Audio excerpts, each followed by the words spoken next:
All right, before we go on any further, at least one police officer was killed, 119 people wounded in Pakistan on Monday. This is supporters of jailed former Prime Minister Imran Khan clashed with the forces while trying to enter Islamabad. This is in response to the call for a march on Parliament for a sit-in demonstration by the PTI supporters. Islamabad is under lockdown for the past 2 days. Highways to the city have been barricaded. Major roads have been blocked with shipping containers. Local TV footage even showed from last night, it showed police firing tear gas canisters at Khan's supporters who were pelting them with stones and bricks.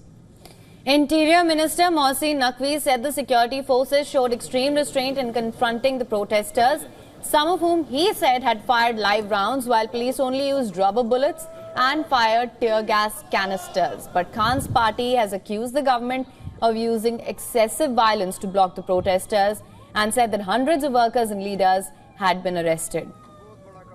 Naqvi said the government had offered Khan's party permission to hold a sit-in protest at an open field on Islamabad's outskirts, adding that the party leaders took this offer to Khan at his prison cell, but they haven't yet heard on it. Naqvi cleared that the protesters will not be allowed to reach outside Parliament, warning that the government will be forced to use extreme steps if they did not budge. However, hours thereafter, reports emerged that Bushra Bibi, Imran Khan's wife, had started for D Chowk. She insisted on progressing, claiming that the party workers are not willing to compromise on any settlement that does not include reaching D Chowk.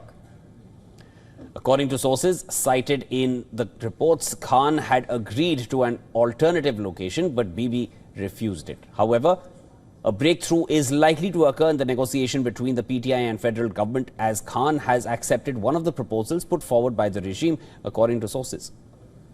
Meanwhile, the government has bolstered security in view of the arrival of the president of Belarus, Alexander Lukashenko, who is going to be on a 3-day visit to the country.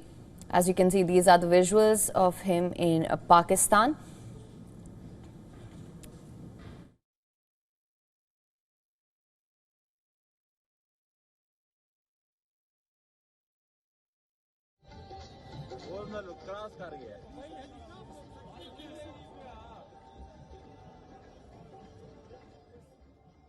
All right, so this is where things stand at the moment.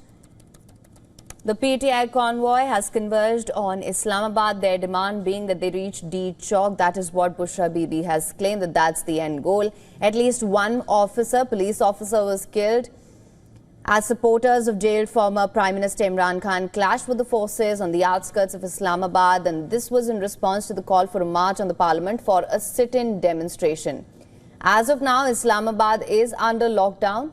Highways to the major city have been barricaded, major roads blocked with shipping containers. For more on this, we're now being joined by Pakistan Bureau Chief Anas Malik. Anas, thank you so much for joining us. What can you tell us of the situation at the moment?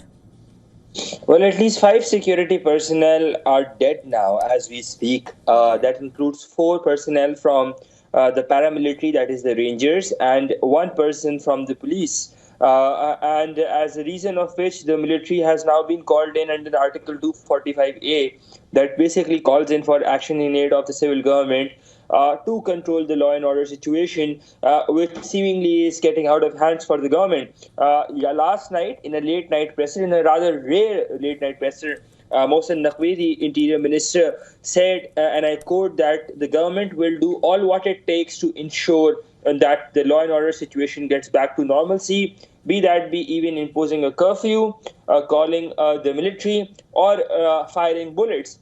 They will do all what they have to do in order to control the situation in case red lines are crossed. I was there at the press conference by Mohsin Naqvi. It was a late-night presser, and after this presser, we see that seemingly the government has indeed caved in, and they've accepted loss on their part, that they have failed to control protesters. As a measure of which, now they have called in the military and invoked Article 245A for the deployment of the military. there are also reports, and these are claims by security sources which are yet to be confirmed or denied by the government or government sources on their part. I understand it's a bit early in Pakistan. The reason we're yet to hear back from the government sources, but what we know is that security sources claim that the government has authorized them to shoot to kill any protester, anyone, any miscreant, not a protester, in fact, a miscreant, pardon me on that, those who are involved in acts of terrorizing, those who are involved in acts of ransacking, they will be shot, and that's what security sources are claiming. As I said, this is a claim which has not yet been verified, but what we know so far is that security sources say that the military has indeed been called in continuation to what the Interior Minister said late last night, that the security that the military has indeed been called in for action in aid of the civil government. Shivan? Anas, do you feel the PTI will agree to this offer made by the government that they've offered for the protest to be carried out at Sangjani in the outskirts of Islamabad? Because as per at least the latest reports that I've found, that the PTI, the government is awaiting the PTI's response. Do you feel, or will they continue going towards their initial aim, that is Islamabad? Because we also need to take into account that Alexander Lukashenko is there in Pakistan. So they need to, the government has to be extremely cautious at this point to not allow any kind of unrest to go out of control. We have to understand one thing. While the PTI would ideally want to take the government's offer, they're right now not in charge. That is the problem. You have to understand, this is a charged crowd of 25,000, 30,000 people who are visibly headless or leaderless. PTI has for years been Imran Khan.